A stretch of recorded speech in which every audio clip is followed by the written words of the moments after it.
y bueno, como esa especie de antesala que precede al acto creativo. Recientemente, en un libro de ensayos de John Gray, leía sobre la vida y la obra de un autor desconocido hasta ahora, para mí, el británico Llewellyn Powell. Un hombre enfermo desde su juventud, luchó durante muchos años contra la tuberculosis que acabaría con su vida. ¿A qué se dedicaba un hombre a quien había sido anunciada la muerte a edad muy temprana? El escritor deambulaba en torno a un estanque natural que almacenaba las aguas de gargantas subterráneas y que para él era una suerte de lugar encantado. A menudo, al pasar frente a él, escribía: he pensado que algún día, como una dispensa especial, recibiría de esta charca, de este balde verde de agua resplandeciente, el secreto de la vida. Me sería revelado, pensaba, con la misma certeza y naturalidad con la que el rocío hace sentir su presencia en las arrugadas flores del crepúsculo que uno encuentra repentinamente húmedas al tacto tras el periodo de la mariposa seca en un día de verano. Siempre a la espera de ese momento de gracia, he merodeado, escribía por la orilla del estanque en todas las estaciones. Fue durante un suave anochecer del pasado mes de septiembre cuando me llegó el aliento del conocimiento que buscaba. Todo estaba en silencio, todo estaba expectante. El mensajero que tanto había esperado se manifestaba por fin. Era una liebre. La vi a lo lejos y no me arriesgué a mover un solo dedo. Se acercaba con paso incierto, ahora avanzaba, ahora retrocedía, ahora juguetona, ahora seria. Cada vez estaba más cerca. ¿Se trataba simplemente de que quería beber algo? ¿Sería posible que pudiera verla agachar su suave barbilla hacia el agua marrón a menos de 10 metros de donde yo me encontraba? Sin duda, si me era concedida la suerte de ser testigo de una operación tan delicada, por fin recibiría la revelación esperada. El sosiego del anochecer era profundo, tan profundo que hubiera podido oírse a un ratón de campo restregar su pelaje en la hierba, mientras la luna colgaba tranquila sobre el fondo de un cielo infinitamente remoto. Algo me despertó repentinamente de mi arrebato. Oí un ruido tan sensible y fresco como el sonido de la lluvia sobre una hoja. Era la liebre que bebía. ¿Qué podrían decir las palabras de Llewellyn o las nuestras a partir de este sonido? ¿Qué revelación recibe este escritor? ¿Qué clase de trasvase de conocimiento se lleva a cabo en esta operación milagrosa gracias a este intermedio en forma de liebre o de lengua de liebre que nada tiene que ver con la articulación de las palabras? ¿Qué mensaje estaba contenido en el estanque que podía comunicarse de este modo? ¿O qué mensaje el escritor imaginaba guardado y escuchó o no escuchó antes, después o en el transcurso del acto de beber la liebre en el estanque?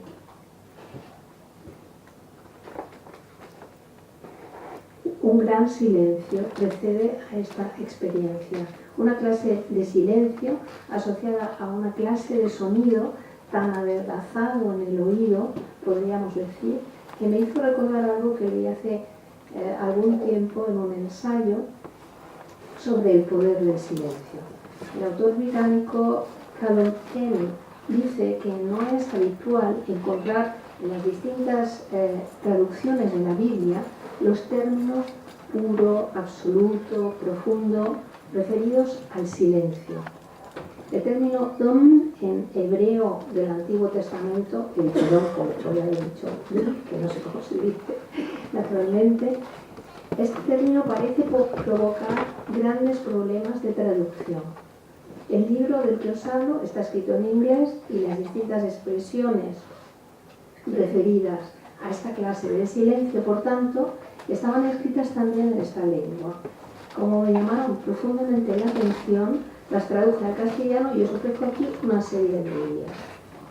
Silencio afilado, silbido suave, vocecita silenciosa, murmullo ligero, susurro como céfiro, sonido de fino silencio, sonido de máximo silencio. Todas estas expresiones aparecen en los momentos previos a la manifestación de la palabra de Dios.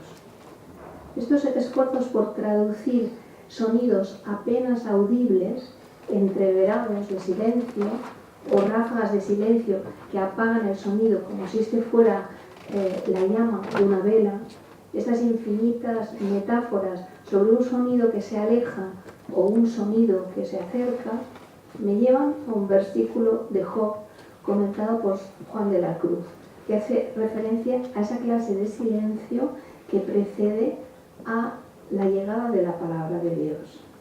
Cito a Job: de verdad, a mí se me dijo una palabra escondida y como a hurtadillas recibió mi oreja las venas de su susurro. Las venas de su susurro. Esta extraordinaria frase siempre me ha parecido una de las mejores formas de expresar metafóricamente esta condensación de silencio que precede a la creación poética. Y eso es lo que quiere explorar de manera sucinta esta charla. La creación como un esfuerzo por llenar de sonido una experiencia de silencio. Existen muchas clases de silencio, como sabéis. Hay un silencio que se busca y otro que se impone o que sobreviene. Hay un silencio benéfico, sanador, y un silencio aterrador, que es sinónimo de muerte. Hay un silencio cultural y un silencio individual, un silencio exterior y un silencio interior. Hay un silencio soñado, un silencio sabio y un silencio ignorante. Y hay un silencio deseado para la creación y un silencio que la obstaculiza. Quizá, como dice el filósofo Slavoj Žižek, el primer acto creativo sea el de la creación de silencio. No se trata de que el silencio se rompa, sea roto por algo, sino de que el silencio mismo se abre, interrumpe el murmullo continuo de lo real, abriendo un espacio en el que las palabras pueden ser dichas. Hace también unos meses leí un libro de una poeta danesa, Inger Christensen, que se titula Azorno. En él se describe la siguiente experiencia de una mujer. Mi sangre, mis pensamientos, nervios y sentidos retrocedieron 10 años en menos de un segundo y creo que me sentí como un buceador que en un momento está en el fondo del mar y en el siguiente en la roca sólida desde la que no oye si los demás dicen que está vivo o muerto, encapsulado en un silencio así como si hubiera sacado a la superficie todo el mar y ahora lo tuviera alrededor como una inmensa campana y nadie pudiera atravesarla sin ahogarse. Inger Christensen no califica este silencio, que se produce como un asalto. No califica esta experiencia de feliz o de desgraciada, pero se trata de un silencio que separa, que vive separado, de todo un mar que deviene una suerte de escafandra. Asociado a esta lectura, me gustaría traer aquí un recuerdo personal ligado a la casa en la que pasé mi infancia. En esta casa siempre incompleta de la memoria, adosada al comedor, había una pequeña habitación de forma trapezoidal. 3 grandes ventanales que daban a un jardín muy frondoso cubrían casi por completo sus paredes. Y la parte superior de la puerta que conectaba este espacio al comedor era también de cristal. Sin ser un invernadero, el espacio participaba algo de esa clase de atmósfera. Esta habitación permanecía cerrada durante los meses más fríos del año. Los cristales de la puerta estaban también protegidos por contraventanas de madera y la puerta entera quedaba oculta a su vez tras una pesada cortina que la cubría hasta el techo. Abierto o cerrado, este cuarto fue para mí siempre como un imán. No sé cuándo comenzaron mis peregrinaciones a esa frontera temporal de la casa. Me escondía detrás de la cortina y cuando estaba segura de que nadie entraría en el comedor, retiraba una de las contraventanas de madera para mirar en el interior de la habitación de cristal. Lo que allí veía era el verano, el tiempo detenido del verano. De poder franquear la puerta, algo que nunca me atreví a hacer, el aire que se respiraría en su interior sería el de otro tiempo, incontaminado de presente. La habitación era un reloj también, en el que se marcaba un tiempo distinto al del resto de la casa, porque allí el tiempo dormía. Los objetos respiraban con un ritmo distinto al marcado por los objetos del comedor. Tiempo fuera del tiempo. Recuerdo también muchos años más tarde, en medio de un verano muy caluroso, haber abierto la puerta de un refugio de alta montaña que había permanecido cerrado mucho tiempo. El aire caliente que entró entonces por la puerta creó en su interior una pequeña desbandada de fantasmas. Creo que en aquella ocasión volví a sentirme como una especie de usurpadora del tiempo que había quedado allí encerrado. Como si el invierno fuera el dueño legítimo de esta casa y en cierta forma yo no debiera encontrarme allí. Quizá muchos hayáis sentido cómo, de alguna manera, el tiempo se detiene en el umbral de un invernadero. En su interior se ha creado un clima favorable a una clase de vida que no podría prosperar en las coordenadas geográficas y temporales en las que ha sido construido. En el invernadero se perpetúa una estación que nos remite al paraíso, a un tiempo que no se preocupa de ser tiempo. Lugares incorruptos de la memoria, incorruptibles, que se guardan en los libros porque se han habitado antes, lugares creados por los cuentos de hadas que Julian Grach encuentra a la orilla de un camino o entrevé desde una barca que se desliza lentamente por un paisaje silencioso. Cito a Grach: la idea de un cantón, incluso exiguo, del planeta, para el cual un golpe de varita mágica ha suspendido el curso del tiempo, paralizado la vida, marchitado la vegetación, detenido los gestos en el aire, ejerce un gran poder sobre la imaginación, más allá del dominio de los cuentos de hadas. En realidad esa fuerza consiste, en este caso, en que la ficción se apoya en la experiencia y en que, si interrogamos nuestra memoria más profunda, sabemos que estos castillos del bosque durmiente y esas tierras desoladas las hemos encontrado al menos alguna vez de las vueltas que da nuestra vida. Al hilo de lo que acabo de decir, ¿qué es lo que crece en ese castillo? ¿Cuántos son los sonidos incubados por este gran silencio? ¿Qué sonidos no guarda una caja, cualquier caja cerrada? La habitación cerrada es un desafío poético y la poesía traslada la voluntad de ser del misterio al exterior. Cerrada es un gran interrogante en el umbral de las representaciones. Abierta va en busca de sus metáforas. Podríamos decir que la imaginación poética es creadora de espacios en los que puede fructificar otra clase de tiempo. Esos espacios serían algo así como invernaderos para el sueño. Hay claustros en esta hora, decía el poeta Fernando Pessoa. Es decir, dentro del tiempo se encuentran espacios cerrados aparte, como los claros que se abren en el bosque. Claustros en los que la vida cotidiana queda suspendida y se interroga con sentidos nuevos. Escribía Bruno Schulz: todos saben que tras una hilera de años corrientes y normales, nacen a veces en el vientre del tiempo años diferentes, años degenerados, en los cuales, como un sexto dedo en la mano, crece falsamente el 13º mes. Y continúa. ¿Qué hacer con los acontecimientos que no tienen su propio lugar en el tiempo?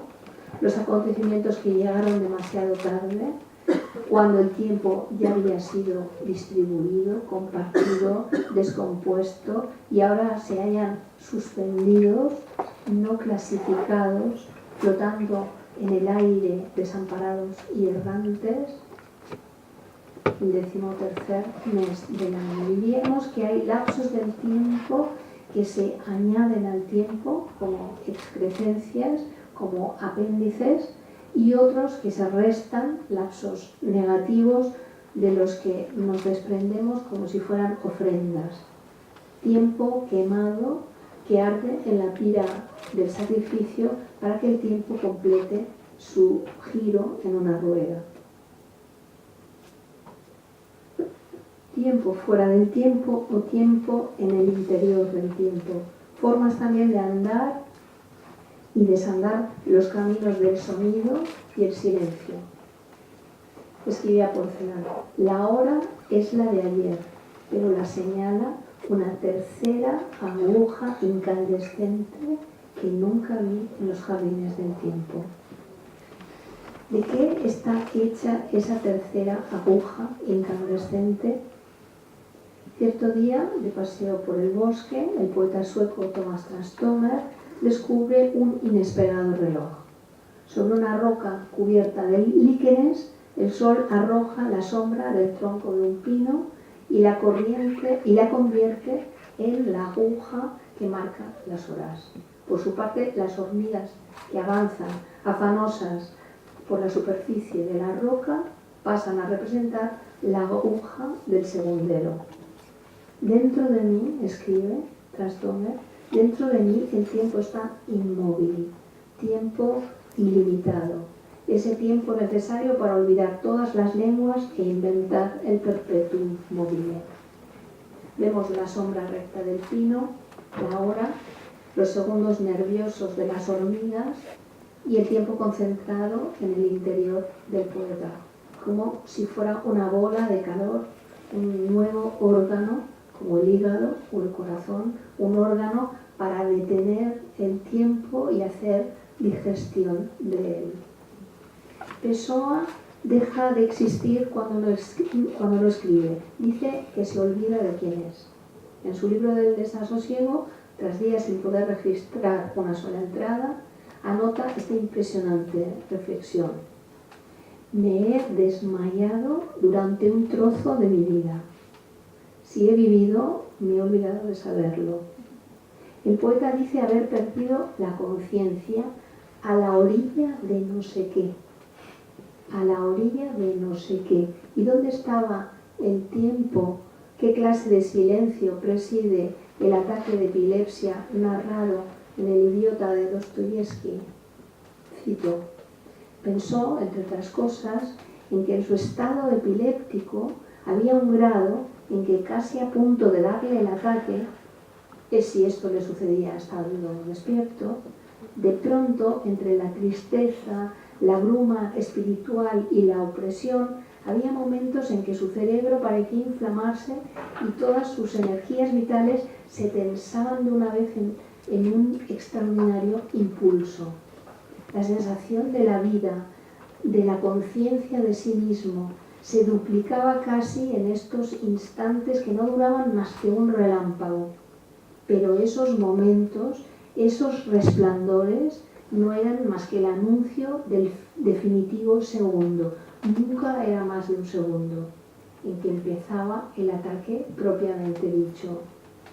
Lo que sigue es terrible, sí, pero por aquel segundo Dostoyevski cree que merece la pena sufrirlo, que ese instante vale por toda la vida. En ese momento, escribe, es como si se me hiciera comprensible la insólita comprensión de que ya no existirá el tiempo. Por su parte, suenan las horas en el reloj de Mézeguis, en la búsqueda del tiempo perdido, pero el narrador, Marcel Proust, ya no las oye. Algo que había ocurrido no había ocurrido para mí. El interés de la lectura, mágica como un sueño profundo, había engañado a mis oídos, alucinados, y borrado el reloj de oro en la superficie azulada del silencio.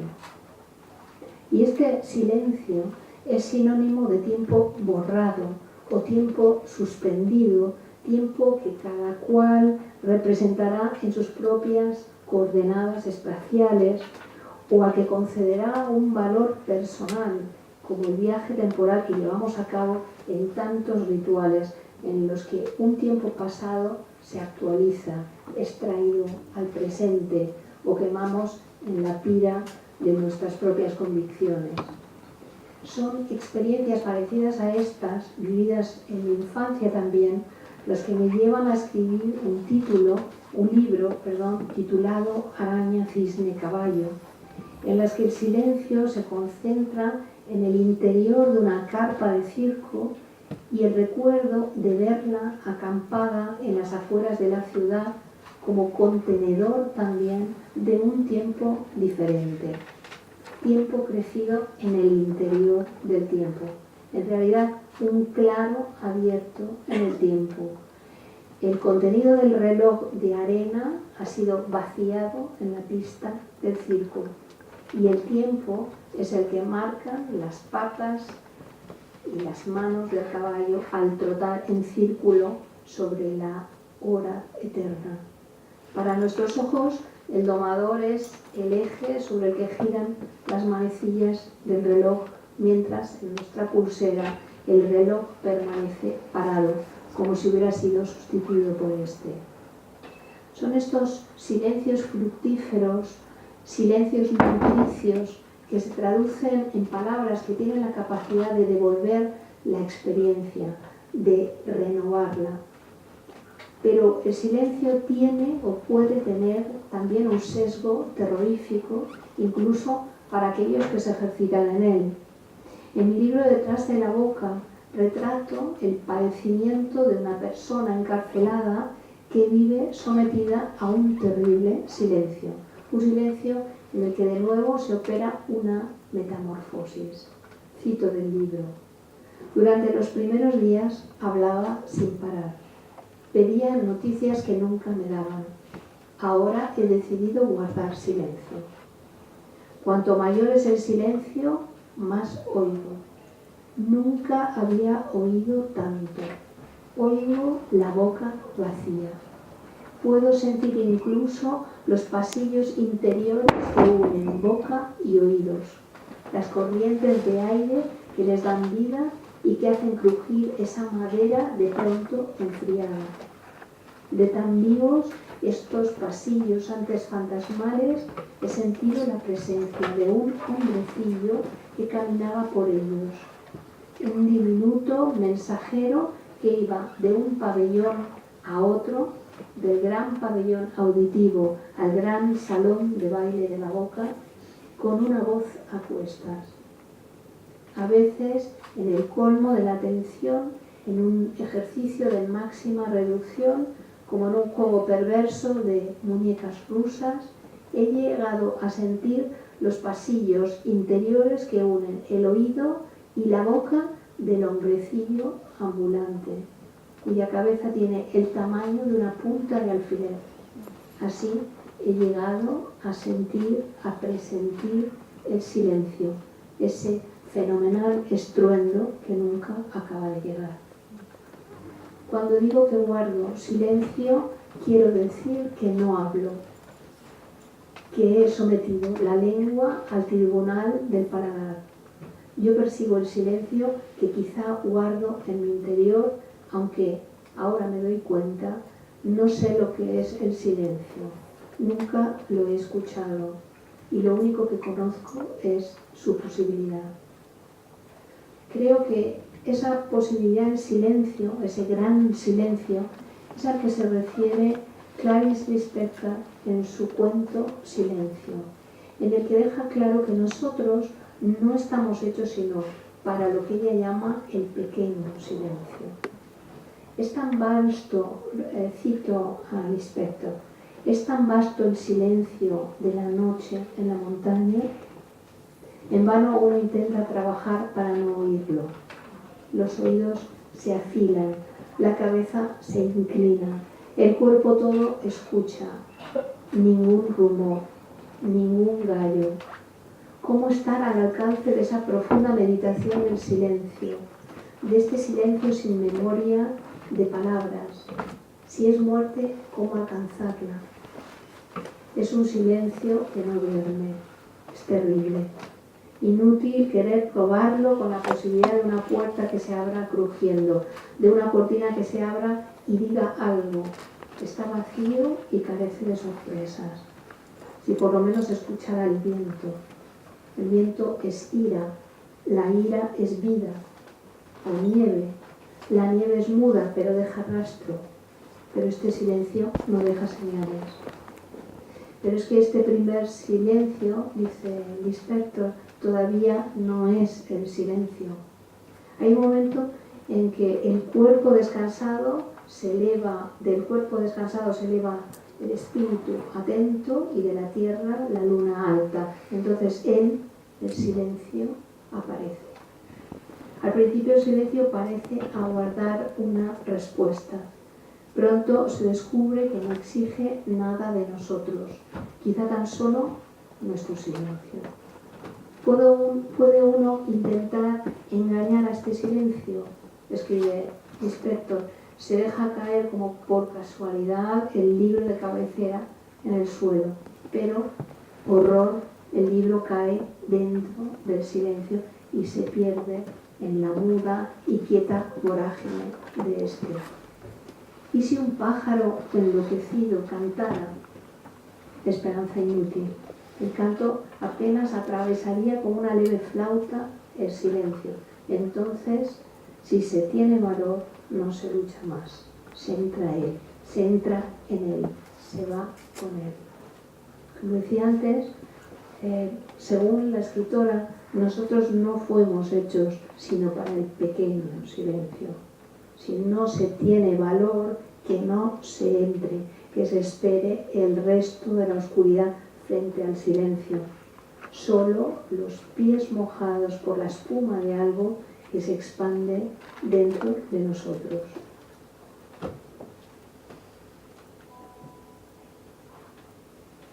Gracias a un pequeño ensayo del filósofo francés Simon Leys, conocí hace algún tiempo una fascinante anécdota sobre el pianista canadiense Glenn Gould. Parece ser que cierto día que se ejercitaba en el piano, Gould, que contaba a la sazón 14 años, hizo un descubrimiento memorable. La mujer que estaba limpiando la habitación puso de repente el aspirador en marcha, muy cerca del piano. Este ruido ensordecedor mecánico apagó de inmediato el sonido de la música. Pero, para gran asombro del pianista, esta situación no le resultó en absoluto desagradable. Aunque dejó de oír lo que interpretaba, gracias a una conciencia más aguda de sus gestos, pudo seguir su música desde el propio interior de su cuerpo. Y toda su experiencia de la ejecución adquirió otra dimensión, a la vez más física y más abstracta. La fuga que estaba interpretando se veía transmitida directamente de sus dedos al cerebro. Recordaría después que esta nueva forma de música le pareció de repente superior a todo cuanto había precedido a la intervención del aspirador, y los pasajes en los que no podía ya oír el menor sonido le parecían los mejores. El pianista experimentó un aspecto desconocido de la música, una verdadera epifanía. El repentino descubrimiento que hizo muy de la distancia que separa la música percibida abstractamente por el cerebro de la música sensible al oído, aunque constituyera para él una experiencia feliz, no fue esencialmente distinta de lo que Beethoven vivió como una prueba trágica cuando la sordera le obligó a explorar esa dimensión muda de la música. Esa música silenciosa cuya revelación tuvieron Beethoven y Gould en unas circunstancias muy diferentes era desde hacía mucho tiempo conocida para los chinos. Sin duda habían sido llevados de forma más natural a hacer su descubrimiento.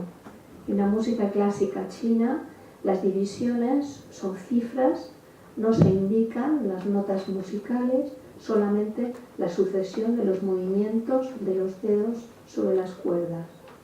Todavía hoy los maestros de la cítara en sus ejercicios cotidianos tocan a veces la cítara muda, ejecutan un fragmento entero sin emitir un solo sonido, dejando planear sus manos por encima del instrumento sin tocar las cuerdas con los dedos.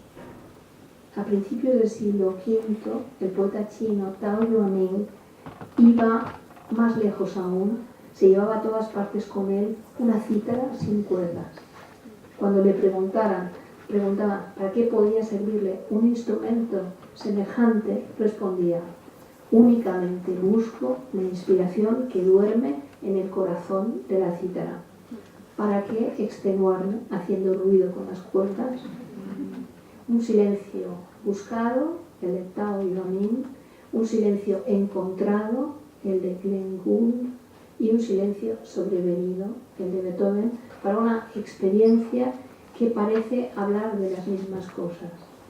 Yo creo que la creación se encuentra en los espacios de tensión que se crean a partir de muchos de los silencios de los que acabo de hablar aquí. De un silencio que puede equivaler a una detención del tiempo, a una desaparición, a los paréntesis que se abren en la existencia, a la conciencia de una suerte de abono o de incubación, y también en el rastro que el sueño deja en la vigilia y en la conciencia de la muerte.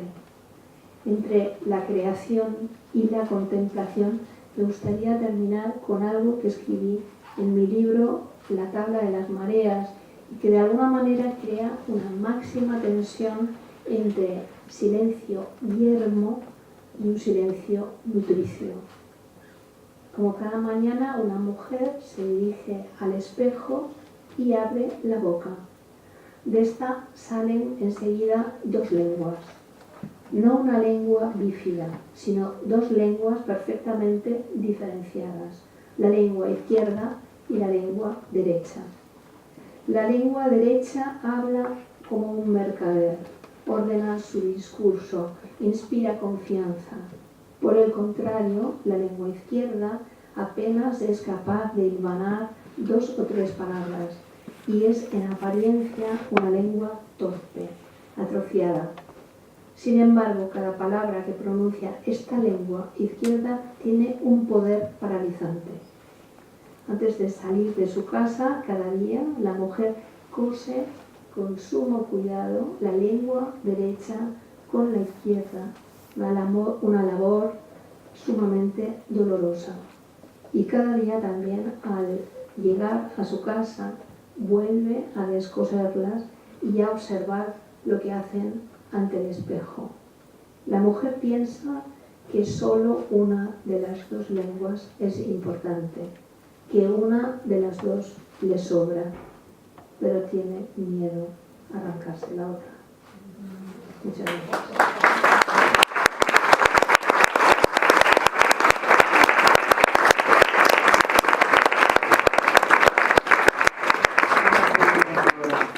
Después de esto, ¿cómo seguimos? Bueno, yo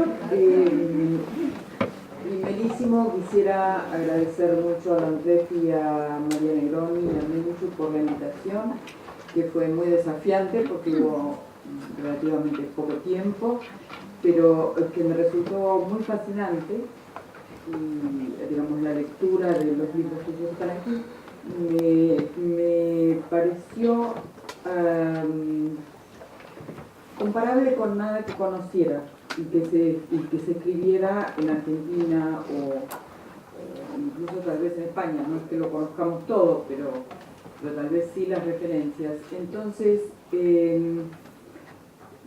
probé de hacer una especie de invento de cuestionario. En lugar de un cuestionario se me ocurrió hacer como 3 pequeñas observaciones sobre 3 libros y ver qué promovían. Me siento un poco lejos, no hay manera de acercarme.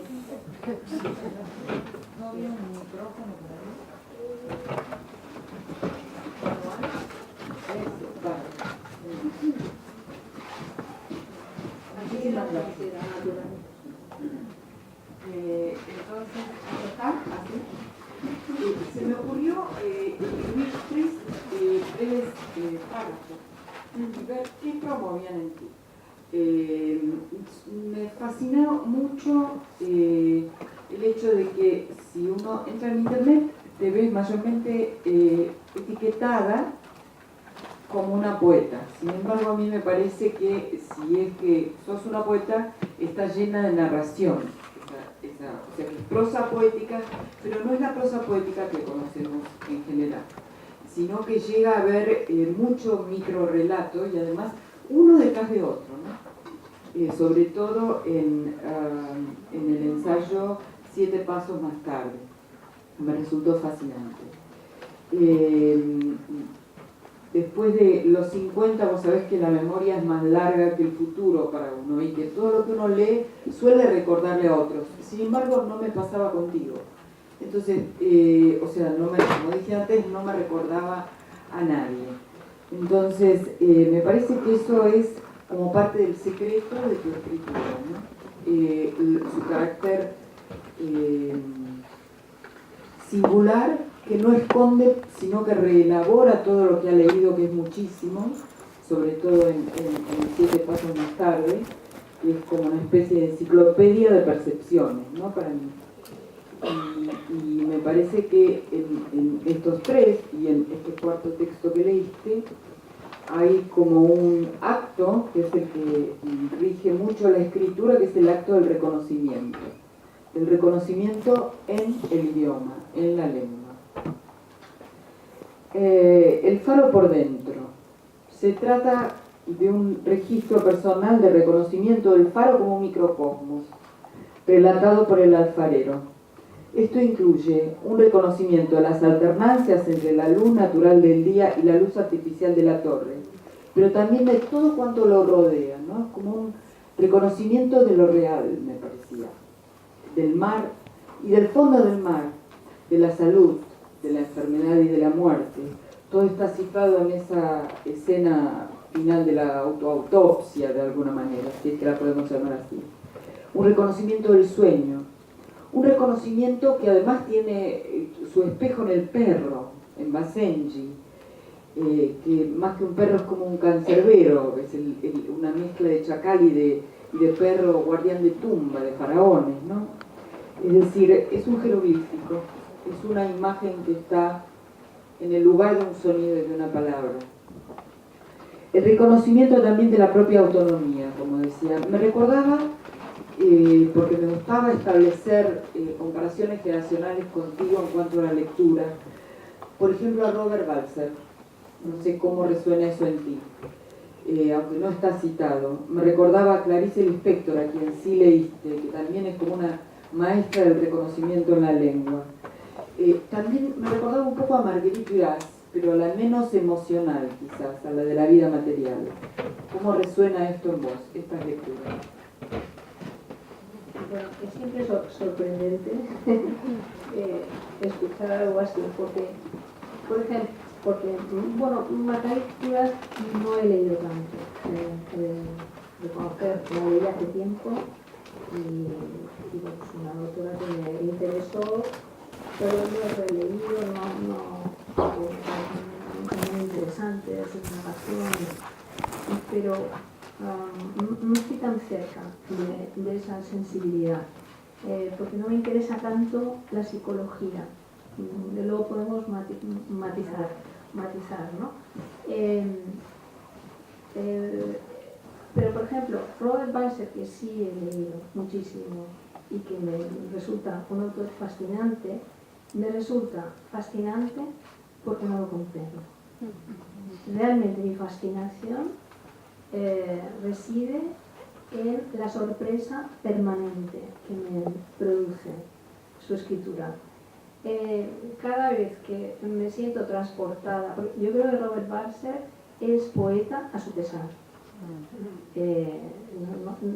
Estoy convencida. Cada vez que él toma la senda de la poesía, de repente, y tú te entregas a lo que propone, de repente te encuentras con una auténtica bofetada de sentido, un arañazo. Su escritura es así para mí, permanentemente. No entiendo nunca dónde está. Algo que sería intolerable para cualquier otro autor, pues no penetro, no me llevo a ninguna parte, si me estoy dando, pues lo tiro ya. Pero esto me produce al revés, siempre un hambre renovada y siempre la sorpresa que se repite. Entonces, pues ¿cómo puede estar? No lo sé.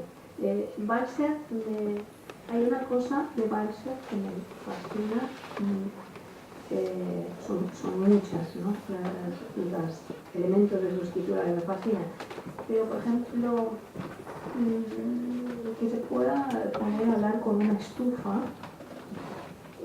esto podría estar más cerca de mi quizá, o con un clavo, un viejo clavo en una pared.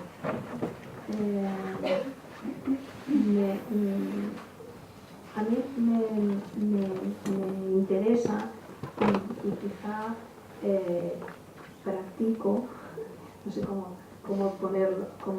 exponerlo, practicar, pero me interesa esa exacerbación de los sentidos, ¿no? Y Balser lo consigue de maneras extrañas, así como sí entiendo lo que hace Clarice Lispector, y así lo unimos a esta autora. Clarice Lispector sí entiendo perfectamente sus viajes. Por ejemplo, Clarice Lispector se planta frente a un espejo y decide que va a entender qué es un espejo. Finalmente, cuando acaba ese viaje profundo, dice: yo no me he mirado en un espejo, yo he sido el espejo. Y en esa identificación absoluta yo me reconozco. Reconozco también mi forma de escribir, que es una forma de escribir que aborda todo hasta las últimas consecuencias. Es muy dramática. No, es así. como de agotar, sí, ¿no? Sí. Es decir, que yo, si hubiera escrito un texto sobre el espejo, habría llegado de otras maneras, pero habría acabado siendo el espejo, sin duda. ¿Dirías que la diferencia es como la confianza en que existe un sentido o que por lo menos se va a registrar en la lengua? Porque es un afán como muy tuyo, ¿no? Que también es muy del espectro, que es como la necesidad de poder traducirlo en palabras, de poder expresarlo y transmitirlo. Yo desconfío bastante del sentido de las cosas. He de decir que no creo mucho en el sentido de las cosas, o en esos términos, ¿no? De sentido. Lo que sí sé es que es una, bueno, en mi caso desde luego es una necesidad vital y hay una búsqueda,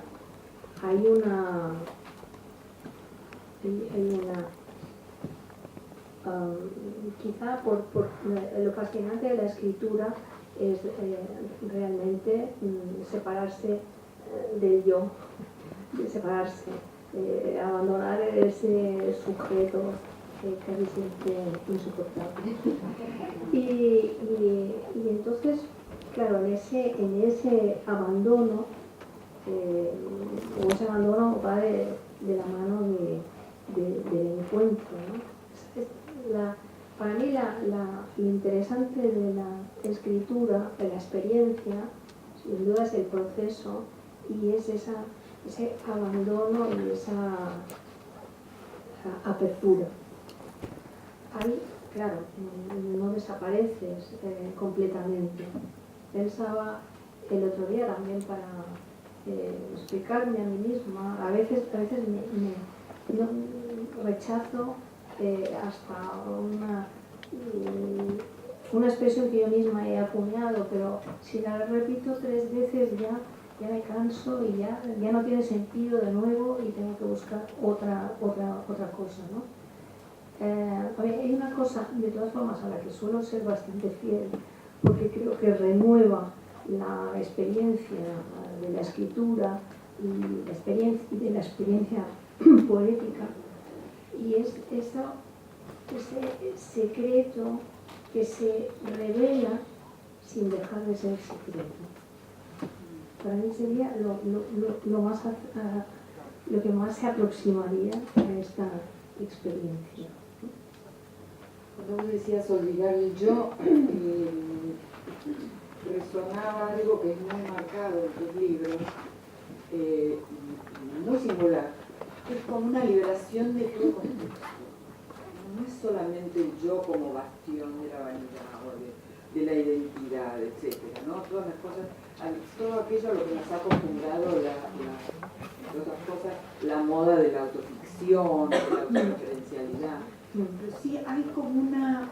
y quería preguntarte en términos biográficos, ¿cuánto del retiro que tuviste de la ciudad tiene que ver en cómo, digamos, dio forma a lo que escribís, ¿no? Porque eso es bastante singular también, no tiene que ver con Balzer, bueno, menos drástico lo tuyo, te fuiste a un faro, no te fuiste a un neuropsiquiátrico, pero más... Pero hay como un retiro, ¿no? Hay un retiro de las ciudades, un retiro de la sociabilidad muy fuerte. Bueno, yo debo... Que me da como una especie de vacío de contexto a lo que escribís. Bueno, yo siempre he tenido cierta tendencia al aislamiento y me siento muy bien. 5 días sin hablar, perfecto, si no puedo. Pero soy una persona sociable, todo se nota, pero vivo también muy bien en soledad. Pero bueno, yo he de decir que mi llegada al Faro, yo he sido farera consorte y, de 20 años, ¿no? Y mi marido fue el que tuvo esta idea brillante, nunca mejor dicho, de hacerse farero, y él es pintor, es artista, y nos pareció un lugar privilegiado para la creación y desde luego así es. O sea que ambos estábamos un poco cansados de la ciudad, nos pareció una elección extraordinaria, como fue durante muchos años. Entonces, es una elección compartida y no se trata de aislarse del mundo, se trata de ganar tiempo, espacio para la creación, que es muy difícil, como todo el mundo sabe, siempre lo ha sido y cada vez más. Pero es una salida del presente, ¿no? Hay una renuncia ahí, ¿no lo sentiste? No, al contrario, me parece que es que te ofrece la posibilidad absoluta de vivir el tiempo y el presente. De todas formas, a ver, yo he vivido en un faro muy aislado durante 1 año y después era un faro bastante cosmopolita. cosmopolita que estaba ahí al lado de la ciudad de San Sebastián. Tenemos hasta el Festival de Cine Internacional de San Sebastián. Pero bueno, lo cierto es que el faro estaba ahí arriba y tú veías la ciudad a distancia y ahí estaban los demás sitios por arriba y los temporales y pues podías pasar varios días sin salir del faro pero bueno, no era un faro de un aislamiento feroz, ¿no? De todas formas, el faro es un lugar muy cargado simbólicamente, muy cargado. La palabra energía se utiliza con esta alegría, ¿no? Está muy cargado de energía. Bueno, nunca mejor dicho en este caso, pero el faro es un lugar realmente que se impone, ¿no? Tiene algo, está muy cargado, es un lugar que por una parte desprende luz y por otra parte atrae todas las miradas, ¿no? Es como una encrucijada de fuerzas y no quiero decir que esto se sienta de esta manera, ¿no? No que me voy a poner aquí a levitar tampoco, pero es verdad que esas que de alguna manera esas fuerzas que se encuentran se perciben de alguna manera. Y eso hace que el faro sea un lugar extraordinario siempre, un lugar muy... El observatorio que se mira, ¿no? Sí, sí. Pensando lo que dijiste al principio, Sí, de la claro. mirada.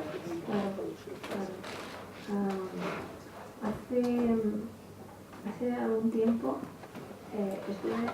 regresé a la ciudad de San Sebastián, yo ya vivo en este faro hace casi 10 años, y fui a dar una charla a San Sebastián y me estaba acompañando a una persona, bueno, entré a una pescadería de San Sebastián y de repente veo una fotografía del faro y veo en la noche y veo la luz de mi habitación encendida. De repente era una cosa verdaderamente extraordinaria. Yo salgo en millones de fotos del mundo haciendo el fútbol en la ventana o porque, claro, la gente peregrina. Es un verdadero peregrinaje de los faros. Ahí están los enamorados que van al faro y luego los enamorados de la luz, ¿no? Del faro. Son muchos. Y bueno, es cosa muy Un faro semi-agotado, no está agotado, le recomiendo. No, el faro es bellísimo. Quería pasar a otra. La niebla 3 veces. Reúne en las narraciones viaje de estudios, la tabla de las mareas, contaste la lengua, fabuloso, la mujer ensimismada. Viaje de estudios cuenta las estaciones en el circuito de un grupo de huérfanos por distintos establecimientos y geografías. Volvió a recordarme a Balzer, por supuesto. Me recordó a Jacob von Gunther, al Instituto Benjamenta. Es decir, me recordó más que a Balzer, dirá, me recordó al precursor de Kafka, ¿no? Como idea. Mencho despliega un sistema allí a la vez sádico e irracional, o por lo menos incomprensible, ¿no? Esto que vos, o sea, lo tengo escrito, lo acabás de atribuir a Balzer y me da gusto.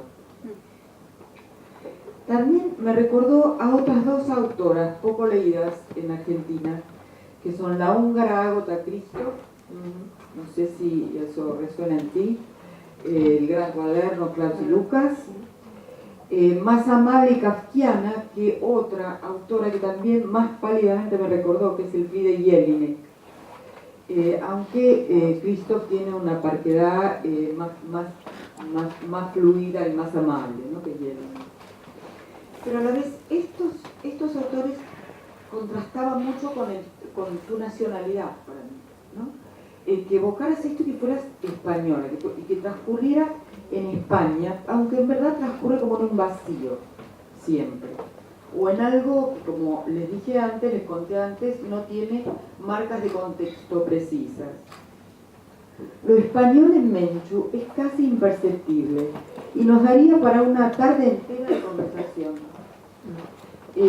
No se ve tanto en el viaje de estudios, como en la tabla de las mareas.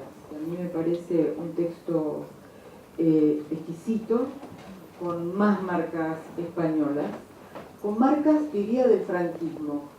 Me resonó en una entrevista que le hicimos a Menchu para la revista Ñ, que se hablaba de la culpa, ¿no? Se hablaba de la marca de la culpa en esa novela. Son 3 novelas, novelas, como les contaba antes.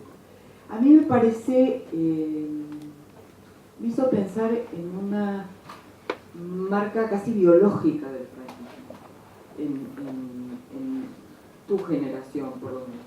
Entonces me gustaría preguntarte si esto resuena en ti y que lo vincularas con lo que dijiste antes de que no crees en la psicología, que es casi, pronunciado en Buenos Aires, una especie de rasgo de exotismo.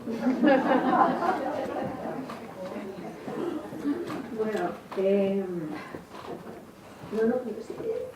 no me interesa en la literatura, ¿no? La psicológica, no voy por ahí, yo, no quiero decir, por Dios. Nosotros lo agradecemos. No, voy a comentarte algo de cómo nace, y qué lástima no tener algunas imágenes, pero creo que se puede entender cómo nace el libro de la tabla de las banderas.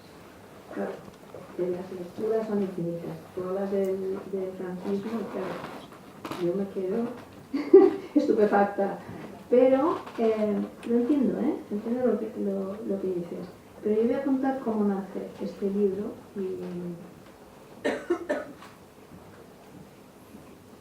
y que dialogará con lo que acabas de plantear. Yo estaba hace unos años en Finlandia y además es toda una historia. Estaba hace unos años en Finlandia invitada a un encuentro internacional de literatura y tal. Y bueno, de regreso me quedaban unas horas en Helsinki y decidí ir al Museo de Arte. Y bueno, tenía 2 horas o algo así, y bueno, deambular deteniéndome donde viera algo que me llamara la atención, sin ninguna idea preconcebida, ni una guía, ni nada, caminar por el museo y tal.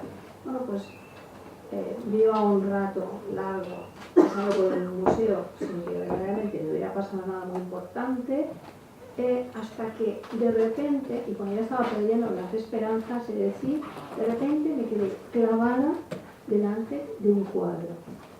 El cuadro, que si luego queréis buscar en internet, porque realmente es un cuadro que al principio parecería hasta ingenuo, no tiene absolutamente nada de ingenuo.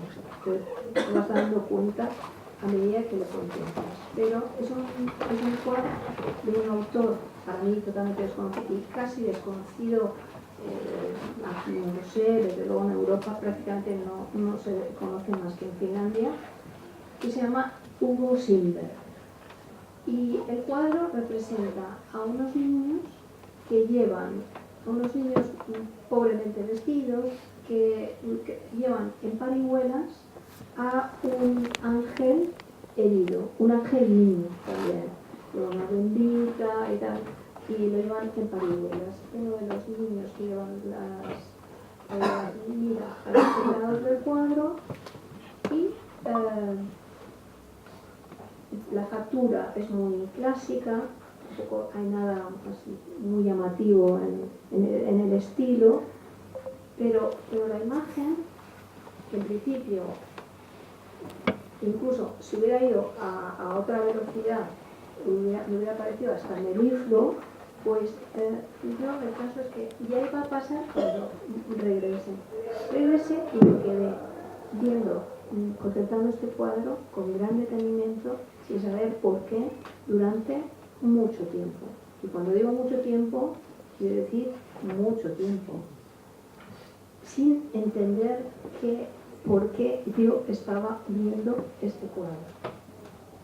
Y de repente no fue una visión, lo que hice fue una operación en la cual sustituí al ángel herido, al ángel niño herido, por un demonio niño herido. Pensé, ¿cómo sería este cuadro así? Y lo representé. Algo que todavía me sorprende, ¿no? Pero yo hice esta operación. Una vez hecha esta operación, me podía ir de esta sala, del museo y del museo.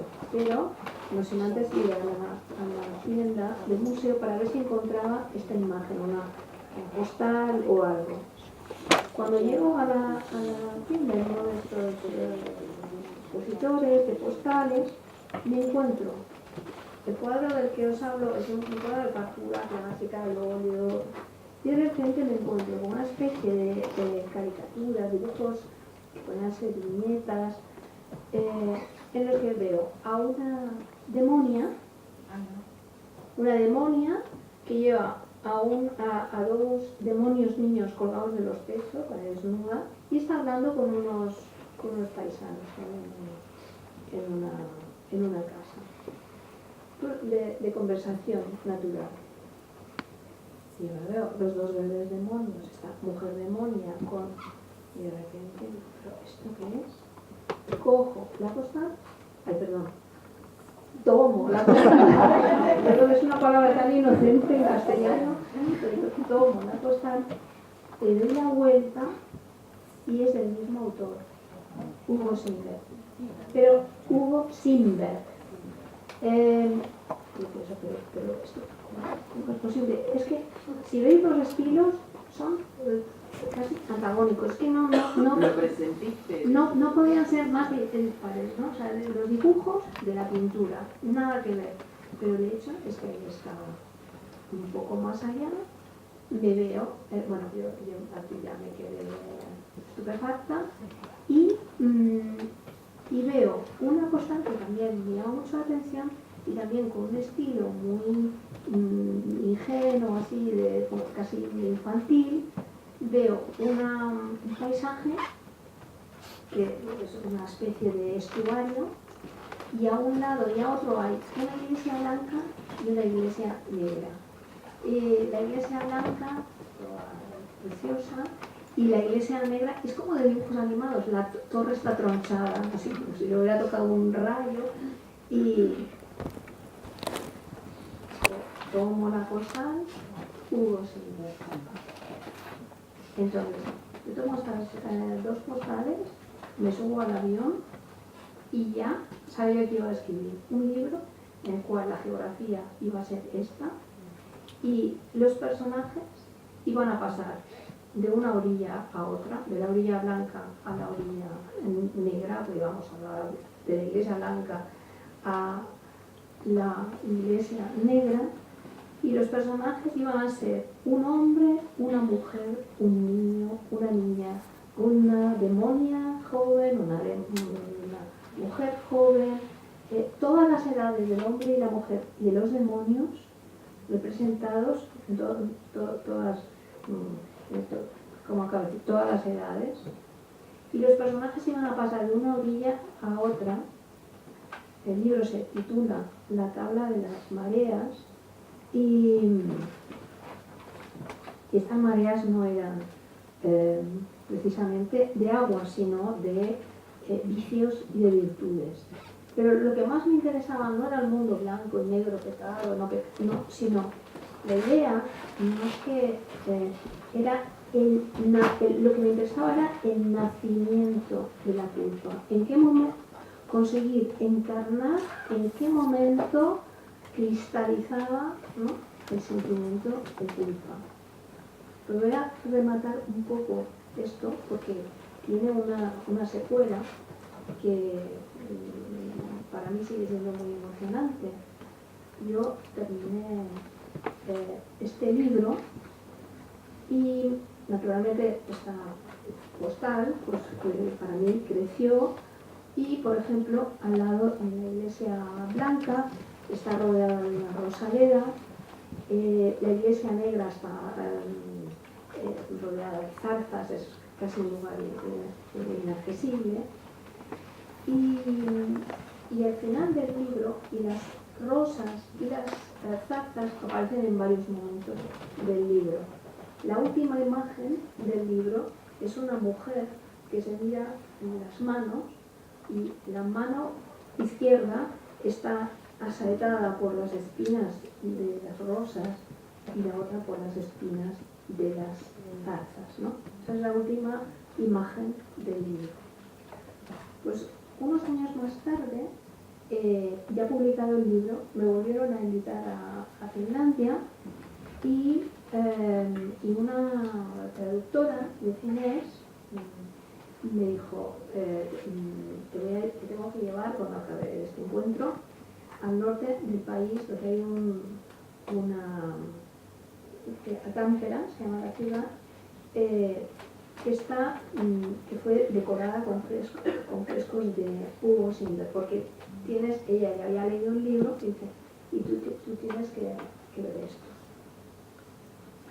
Entonces, cuando llego a esta catedral, me encuentro con que toda la decoración de la catedral, los pilares, el coro, todos son guirnaldas de zarzas y rosas, toda la catedral.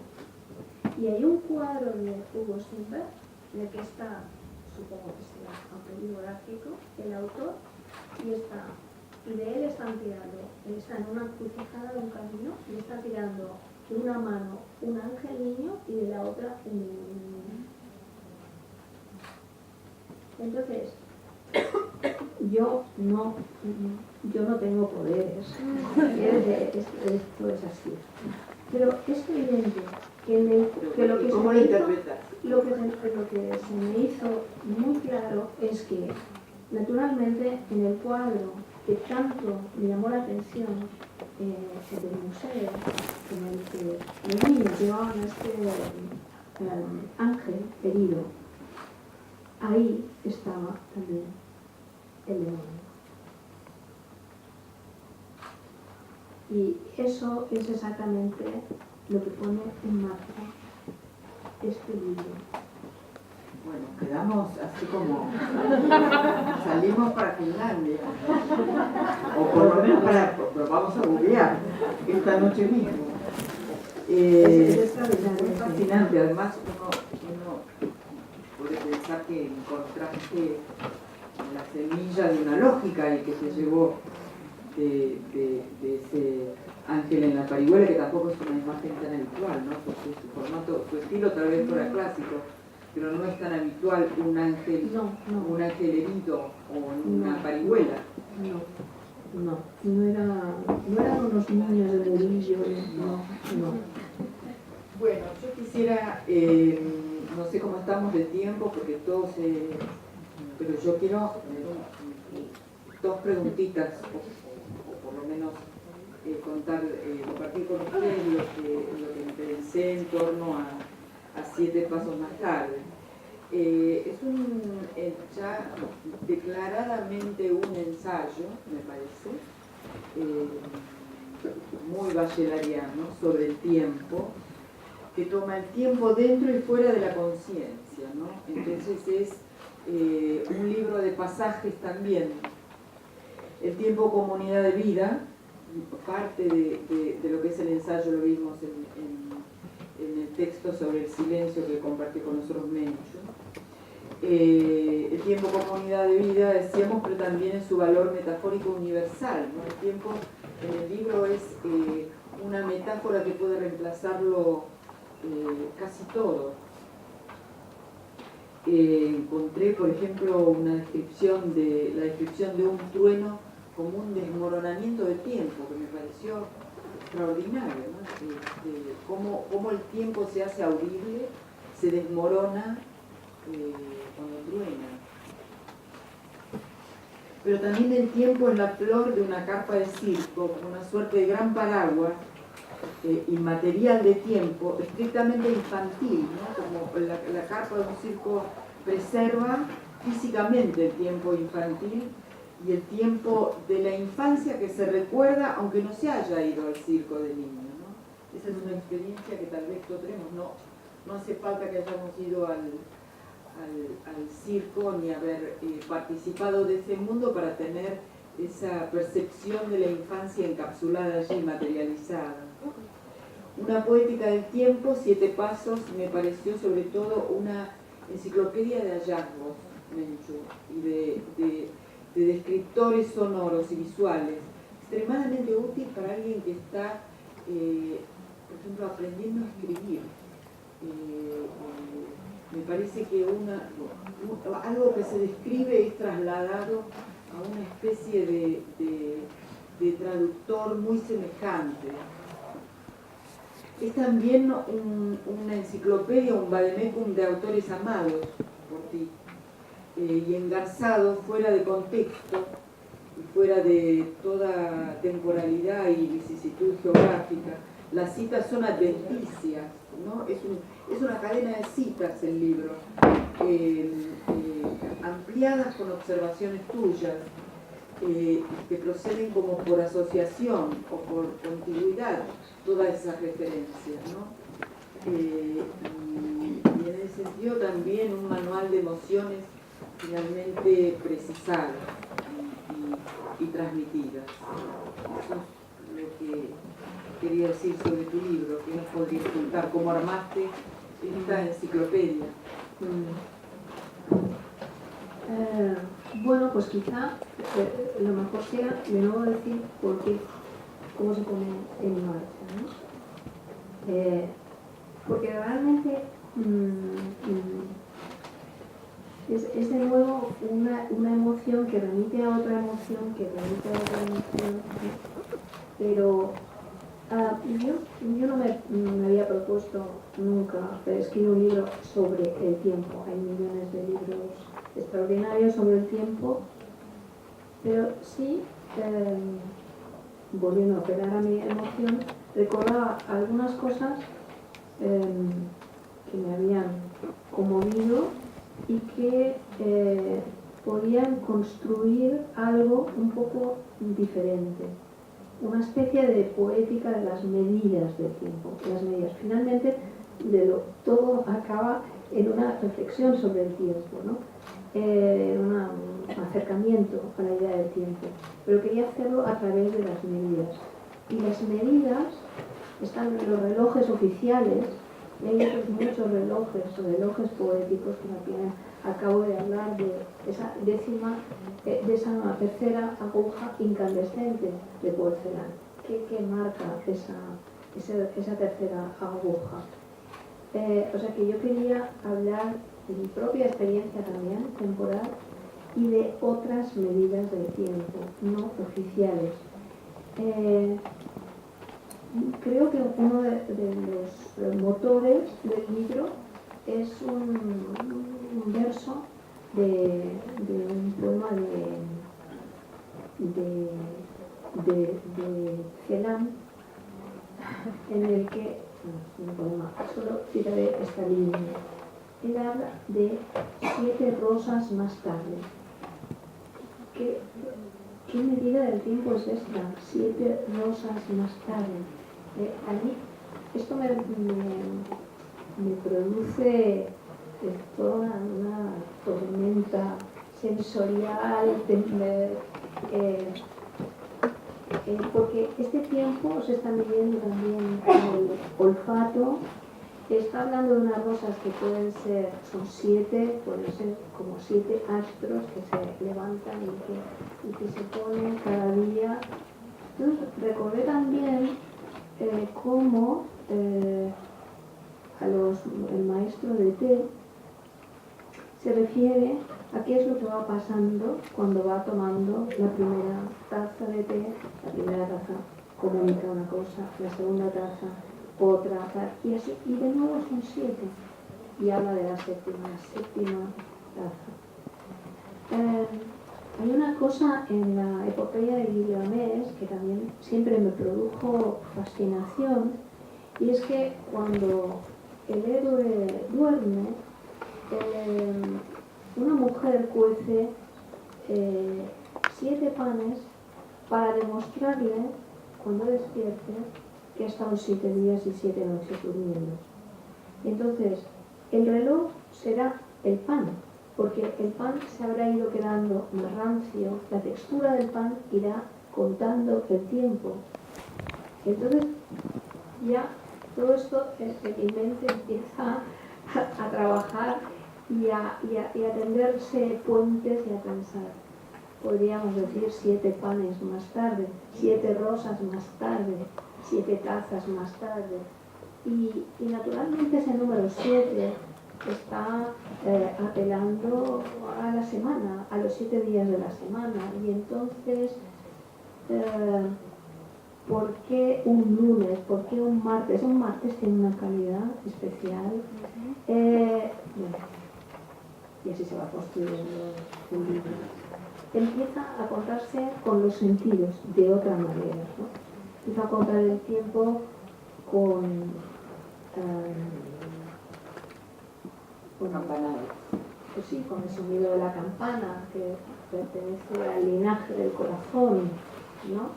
Bueno, es que es un libro hay tantas cosas en el libro que me resulta muy difícil resumirlo, pero finalmente es algo así, como una poética.